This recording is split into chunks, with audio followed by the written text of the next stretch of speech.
At Crop King Seeds, we sell the finest marijuana seeds in the world. Grown organically with original genetics, every seed is cultivated for large yields, high THC content, and measured for both CBD and CBN levels. Did we mention we sell more than 20 of the world's best marijuana strains in feminized, auto-flowering, medical, and regular varieties, including White Widow, Blueberry, Purple Kush, Haze Extreme, and so many more.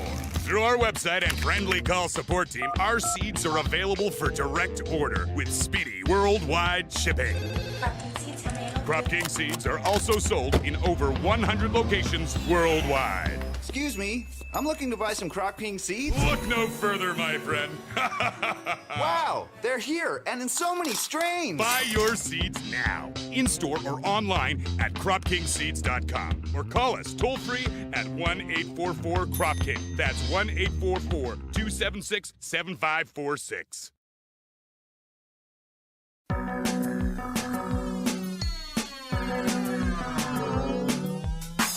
Look at all that money, yeah, the money that they spend. Take another look now and take some time for hemp. Don't cut trees for paper, cause it hurts the environment. Stop deforestation, yeah, it's time for hemp. Oh, an acre of hemp makes 20 barrels of oil. No need for pesticides to poison all our soil. People got no food, they got no clothes, they got no rest. Well, right now it's time for hemp.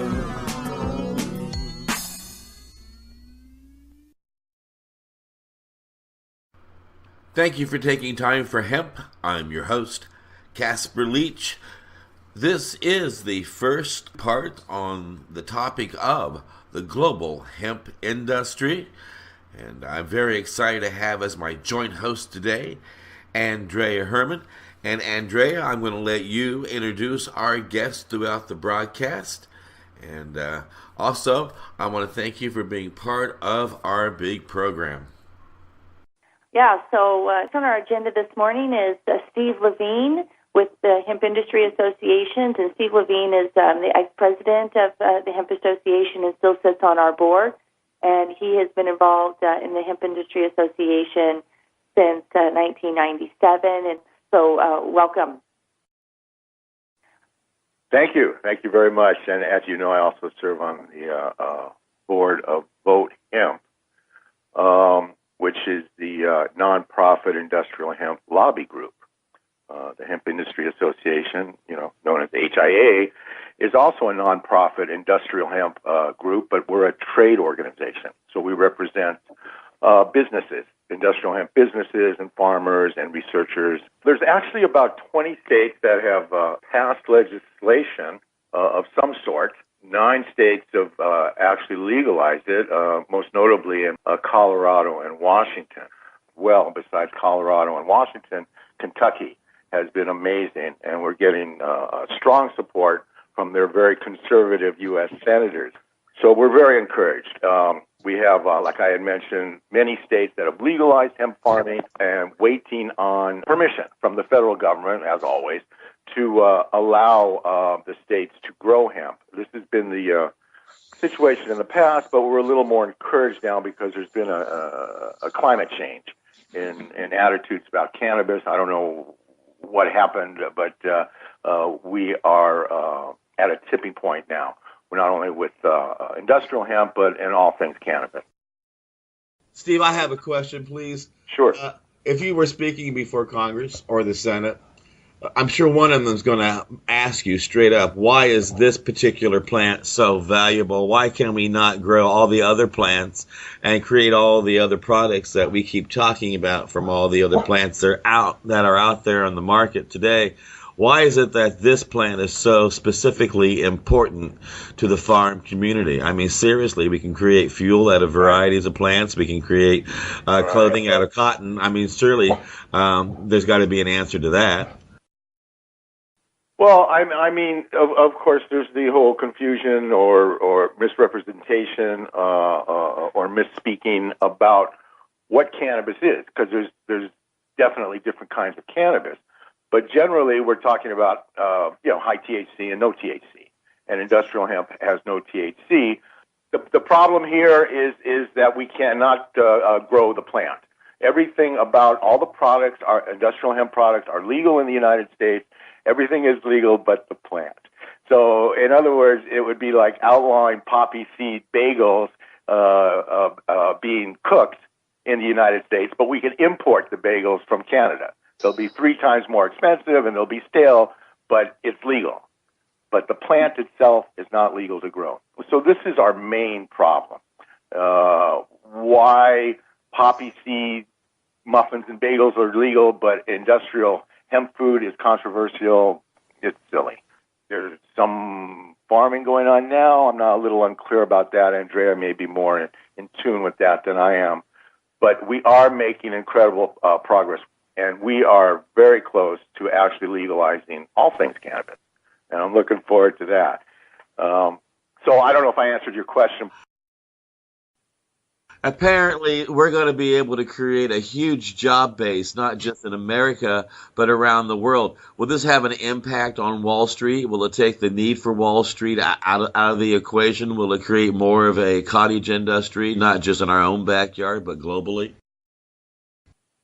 That's a big question with a lot of speculation required that I am not qualified to answer. I mean, yeah, to replace Wall Street, I don't know about that. But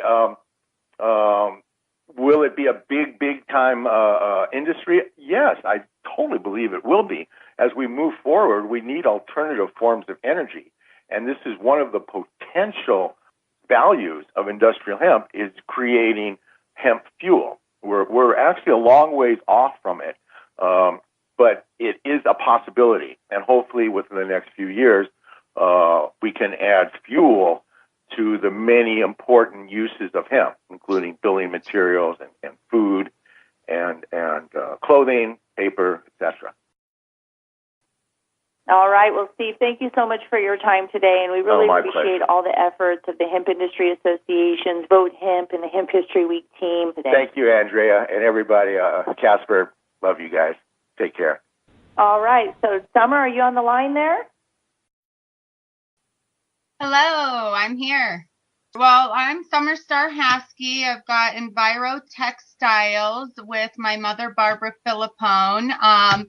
Long story short, I've pretty much grown up with hemp. My mother's been traveling the world making the hemp fabrics you see on today's marketplace. I was 10 years old sitting in Colorado State Senate hearings way back when. Back then we kind of were going, hey, hemp's good, it's great, let us grow it. We even got far enough to where we only lost by 1 vote all those years ago. And of course, today we've got a whole lot of great, credible information and more amazing products to really push it through.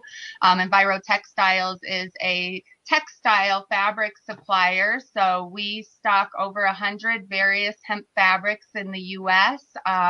To really give a good variety to brands wanting to implement hemp into their line. So we've got everything from 100% hemps to various blends and every weight and weave and color you could think of now. We do supplying to the brands that are out there making the hemp products. And of course, those brands are what are so important to be out in the public pushing, the products that we're really wanting to see people finally get to take advantage of and enjoy and create better health for themselves. That's great. Well, thanks so much. So all the work that you and your mother have done throughout time to really put, hemp on people's backs and, pimping out rides and from the couture line to the very simple plain basic T-shirt. So we're really thankful to have you and your mother part of the industry. So in talking about the growing of it, what part of the plant, for those that are out there that don't know, what part of the plant goes into the textiles? Well, of course, hemp is grows like a big stalk, and of course, the seeds coming off the top, and the stalk is what's holding our fiber. Now, there's a outer ribbon of that stalk, so it's almost like a, almost any kind of a twig. If you were to snap it in half and pull it, you almost see that outer core that kind of creates its own little strip of sorts. And that ribbon is where the textile grade fiber is coming from in that particular strain. And of course, it then has to go through combing to then grade out the various fiber lengths. That's something that comes up an awful lot is, why are hemp fabrics so much stronger than other natural fibers? That's something we all rave about, is that this hemp product's going to last forever for you, besides it being healthy and cool. And, the best explanation to that for people is, if you imagine that hemp fiber coming out of the ribbon, and that can be 8 to 18 inches long, that fiber. So it's like a hair. You've got this long hair, where a cotton fiber is anywhere from a 1/2 inch to 2 inches long. So when you're spinning those little hair fibers into a yarn that's going to then go into making a fabric, imagine all that extra length of the fiber all spinning together. And that's where our durability is coming in, is we've got these long, amazing hemp fibers that I like to say is like angel hair, because it really does look like it. And that's what's creating these extra long spins in the yarns that are holding them together like no other fiber can. So that ribbon is really the least amount of usage in the hemp plant. So when we're looking at the whole hemp plant, there's only approximately 13% of that stalk that's actually ribbon that goes to fiber. So within that 13%, you can imagine, a quarter of that is the longest grade A type fibers, and it gets shorter down to those 8 inches. Now, Summer, one of the things that I think are, a question that we're going to have is, once we have, and we will, once we're growing and cultivating industrial hemp in the United States, do we have facilities in the United States that can transform hemp and take this bast fiber, these ribbons that you described to us, and make that into clothing? Do those facilities exist? And if they do, can you talk a little bit about how EnviroTextiles is participating in that? Well, it's unfortunate that back during the Great Depression, our nation lost its natural fiber textile industry. Those old factories were selling off their equipment for pennies on the dollar, and many of them pulled overseas. Now, we do have some capabilities here in the U.S. For example, we are spinning hemp yarns right here in Colorado right now. We've done spinning and weaving at various facilities throughout the Carolinas and the southern states of the U.S. So we can produce the end product. What the problem is right now is that we can't actually take that ribbon and bring it to the fiber grade that needs to then get spun and woven. So we are missing some parts of that puzzle, those first few pieces, and it's really not going to require too much. Now, obviously, when we look at global positioning of hemp right now, China is known for textiles, always has, and likely always will be. They've got amazing state-of-the-art facilities, and if we were to try to match that, it would be approximately $150 million facility to have the capabilities to do what we do overseas. Now, we have to think about that and go, okay, is that the direction we want to go in? Of course, myself would love to see hemp fabric made in the U.S., but we also have to be realistic on, are we going to see that support to build a facility of that sort And also, would it be the smart move for the U.S.? Because are we going to be able to compete with a country like China, where there's so many products still needed on the global marketplace that might be a little bit more wiser to begin with? It might just be a little premature to go initially right into let's make hemp fabric in the U.S. And I think something a lot of us have all been talking about is, what strain's going to grow in the U.S. And it seems that it only makes sense, and that we have some advantages and support from our neighbors up there to initially start with that hemp seed strain. And if that's the case, of course, that ribbon from that strain is not going to be a textile grade to develop the type of fabrics that we're offering on today's marketplace. It would be more of a jute, like what we remember from way back in the day, and they'd have to be hand loomed on particular mechanical machines. And it's definitely possible, and it would be a novelty item. I'm sure there would be a small buyer base, but I think that all of us in the U.S. really want to see the U.S. go forward with a very strong industry base here. Okay, Summer, we only have a few more minutes, but I think it's one of the amazing things that Enviro Textiles has done as recently is that you've become bio-preferred. Can you please tell us a little bit about bio-preferred and, what that means with bio-preferred program? Absolutely. Everybody knows the USDA has been certifying foods organic for a very long time now. And they have also realized they need to start certifying everything else. There are mandates being implemented stating we've got to start having healthier products. Maybe not so much because they're realizing the health of the people so much as what it's doing to the environment and taking away resources and things like that, or posing as a problem with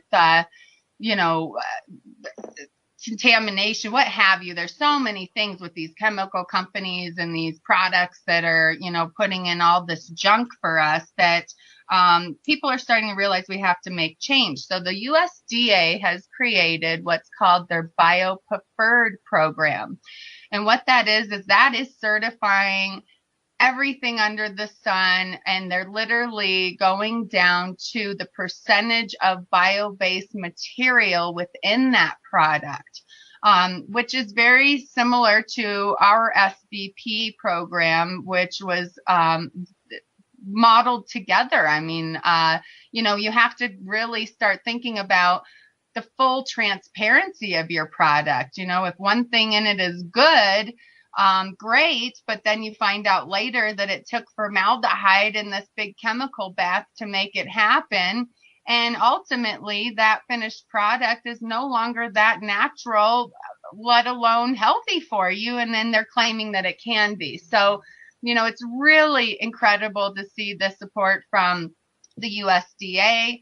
They've implemented this program that is affordable for everyone. So farmers can certify to stay-at-home moms with little sewing co-ops in their communities. I mean, everyone can get involved. It's not a third party, let's charge you a fortune. And we're really not getting down to the nitty gritty on what's the life cycle or the transparency. It's only usually covering one piece of the whole puzzle. And now we really get to see what our products are made from. And, our U.S. labeling department is what really kind of needs to be cracked down on, because it's not fair for us to not know what's in our products. And so programs like this are letting us know. And I encourage anyone out there with a company to go on to biopreferred.gov and check that program out, apply for it. This is kind of going to give us the push into, being able to fill government contracts, getting more and more support from the different government programs and agencies that are utilizing those products. some of those agencies are becoming mandatory that they must use those products. And out of those products, they have to go with whoever has the highest bio-based percentage. So, of course, us hemp folks are on top. That's so great, Summer. Well, thank you so much for your time. And I'd like to welcome Teri Wallace with Hemp Out and Hemp and Grain Canada. So, Teri, why don't you just kick off and tell us a little bit about what Hemp Out and Hemp and Grain Canada is all about? Okay. Well, thank you for having me and inviting me, Andrea. It's a real privilege and pleasure. Basically, Hemp Out movement was started by myself and about 8 savvy women across North America. Hemp Out itself is really about a social movement in support of the hemp culture. So we simply educate, we promote, we market, we socially engage with the consumers online, offline, about all things hemp. So really what we did is we tagged it Hemp Out.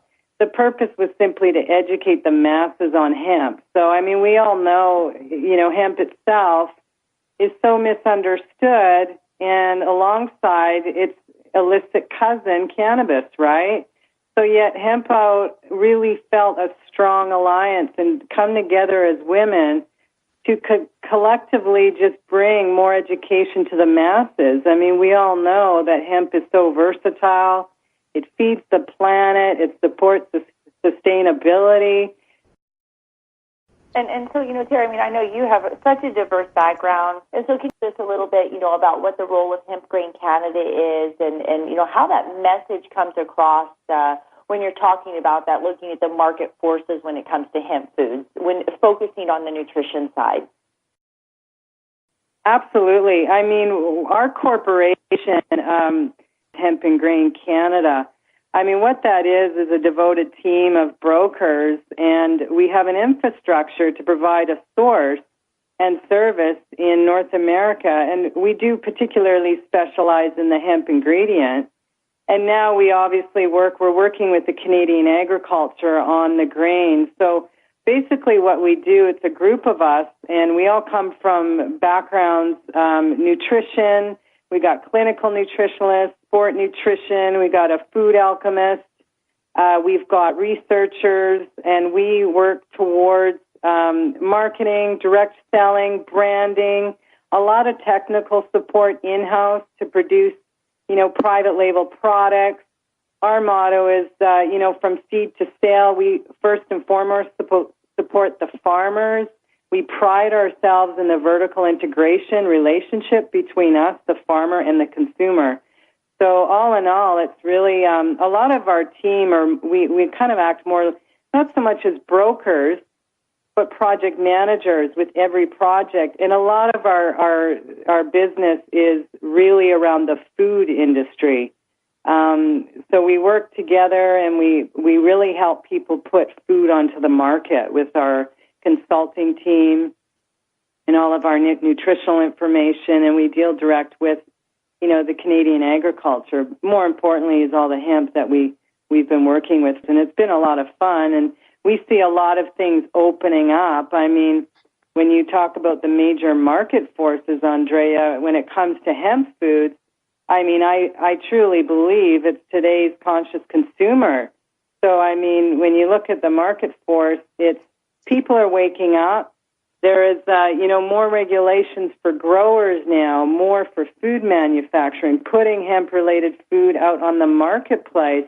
I mean, for anybody wanting to put that out, it's a daunting process to put, a food product out, let alone hemp. So if I come to you and I say, I want to start my own hemp brand, what would be your suggestion if I say, I really like eating hulled hemp seed. I've introduced it to some of my friends. They like it. I think I want to go in and start selling this and retailing this. Can you give us just a few steps on how somebody might get that started? Absolutely. And that's a big part of what we do. I mean, it's becoming almost mainstream. These strong brands that are up and coming are becoming very competitive. I mean, we're in a world of the me culture, so a lot of private brandings are in the heat of the market and business strategy in today's business. I mean, if you Googled hemp, you're going to see very quickly this super incredible plant can produce over 30,000 different products. So, I mean, getting to your question, first and foremost, I will always say, I hope that there is a business plan, because with no plan, that's failure right there, right? And part of it is the marketing plan. Understand, it's not just to purchase the hemp seed. There's a lot of regulations. So when I work with people and the people in the office, when we're supporting this inquiry for branding the hemp, we need to really understand that there's a lot of compliances that need to take place before you can put a product on the shelf. So the first thing is do your business plan, the marketing plan. You probably have an idea or a design concept.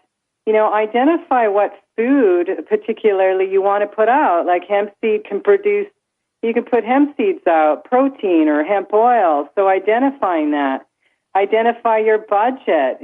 Do your research. Find out your source providers, your hemp wholesalers. Do your homework. Get involved.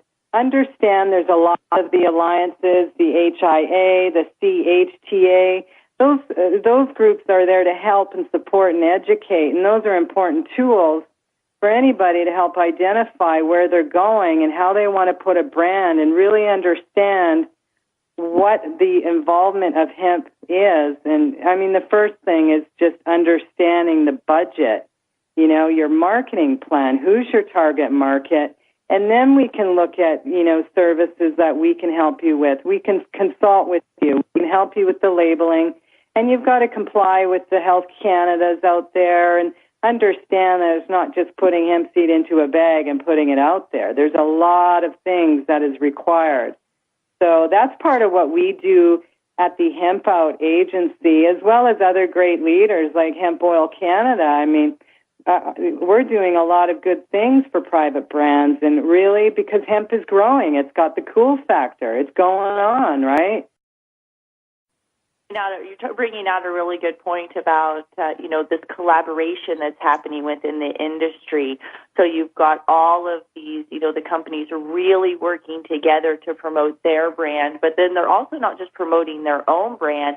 I think what we're seeing within the hemp industry is everybody's helping to promote all of our brands, because we know that if you're successful at Hemp Out, another brand could be successful because you're going to reach somebody and they're going to buy on one retail shop and another retail shop. So that collaboration is really great.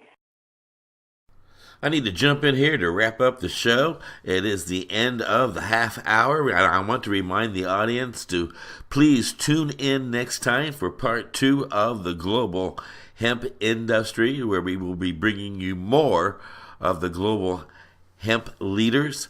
And I also ask you to tune into timeforhemp.com.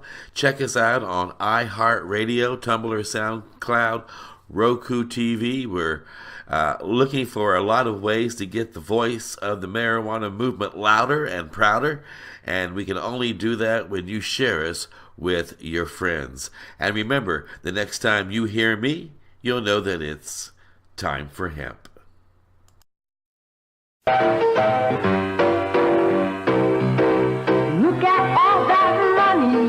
Money that they spend.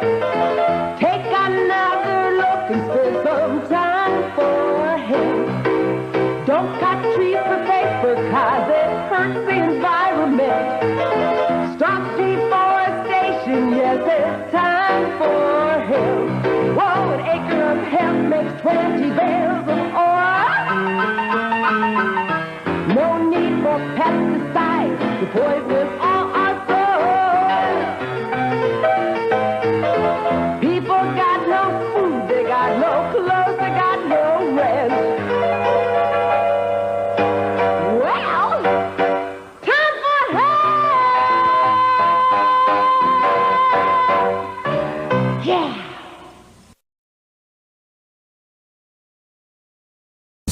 How would you like to have all the best cannabis info all in one place? Canafo.com is the Google, Facebook, and Craigslist of cannabis. It even has its own social media platform. Canafo.com puts the world of medicinal and recreational cannabis in one place for consumers, businesses, and growers. Canafo.com is a free service where you can find over 9,000 different strains of cannabis, shop cannabis classifieds, and much more. Canafo.com is the world's most comprehensive source for all things cannabis. Get in the know with Canafo.